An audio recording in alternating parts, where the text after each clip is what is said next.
आज ये तय होगा कि पावर सेक्टर अवाम के साथ खड़ा है या अवाम के मुकाबिल। अस्सलाम वालेकुम, मैं हूं इंजीनियर यासिर सिद्दीकी। आज पावर सेक्टर के लिए एक अहम दिन है।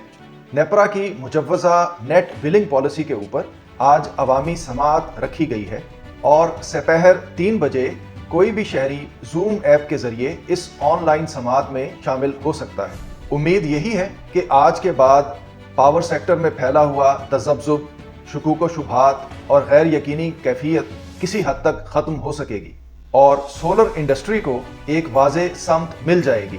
मैं उन लोगों में शामिल रहा हूं जिन्होंने बेरोक टोक किस्म की नेट मीटरिंग की वजह से ग्रिड को पहुंचने वाले नुकसानात पर सबसे ज़्यादा बात की है। हकीकत यह है कि ग्रिड को नाकाबिले तलाफ़ी किस्म के नुकसानात से बचाने के लिए पॉलिसी में तब्दीली नागुज़ीर हो चुकी है, लेकिन मेरी ये भी वाज़ेह राय है कि नई पॉलिसी को सिर्फ ग्रिड फ्रेंडली नहीं होना चाहिए बल्कि उसे अवाम दोस्त भी होना चाहिए। खुसूसन पुराने नेट मीटरिंग सारिफीन के हुकूक को मुकम्मल तहफ़्फ़ुज़ दिया जाना ज़रूरी है। नए सारिफीन के लिए मैं मुसलसल मुस्तकबिल की समत की निशानदही कर रहा हूँ। अब हमें रफ्ता रफ्ता सोलर, हाइब्रिड इन्वर्टर और बैटरी स्टोरेज सिस्टम्स की तरफ बढ़ना है। एक अच्छी खबर यह है कि लिथियम बैटरी की प्रोडक्शन के लिए मकामी सतह पर बहुत से असेंबली प्लांट्स कायम हो चुके हैं, लेकिन यहाँ मैं एक नुक्ते की वजाहत करना चाहता हूँ कि चाइना में लिथियम बैटरी की प्रोडक्शन के लिए रोबोटिक प्लांट्स हैं और वहाँ पे लेज़र वेल्डिंग का इस्तेमाल होता है, जो बैटरी की तवील उम्र और उसकी हिफाजत की ज़मानत बनती है।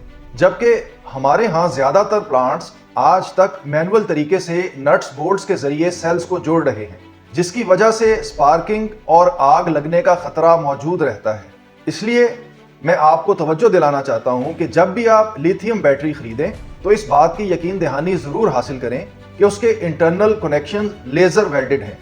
अल्हम्दुलिल्लाह पायलेंटेक फाइडस प्लस की प्री बुकिंग में कामयाब सेल के बाद मैं बहुत जल्द आपके सामने कुछ और काबिले एतमाद ऑप्शंस भी रखूँगा, लेकिन इन मौके से फ़ायदा उठाने के लिए ज़रूरी है कि आप हमारे ग्रुप का हिस्सा बनें, जिसका लिंक नीचे कमेंट्स में मौजूद है। इसके साथ ही मुझे इजाज़त दीजिए। अल्लाह हाफिज़।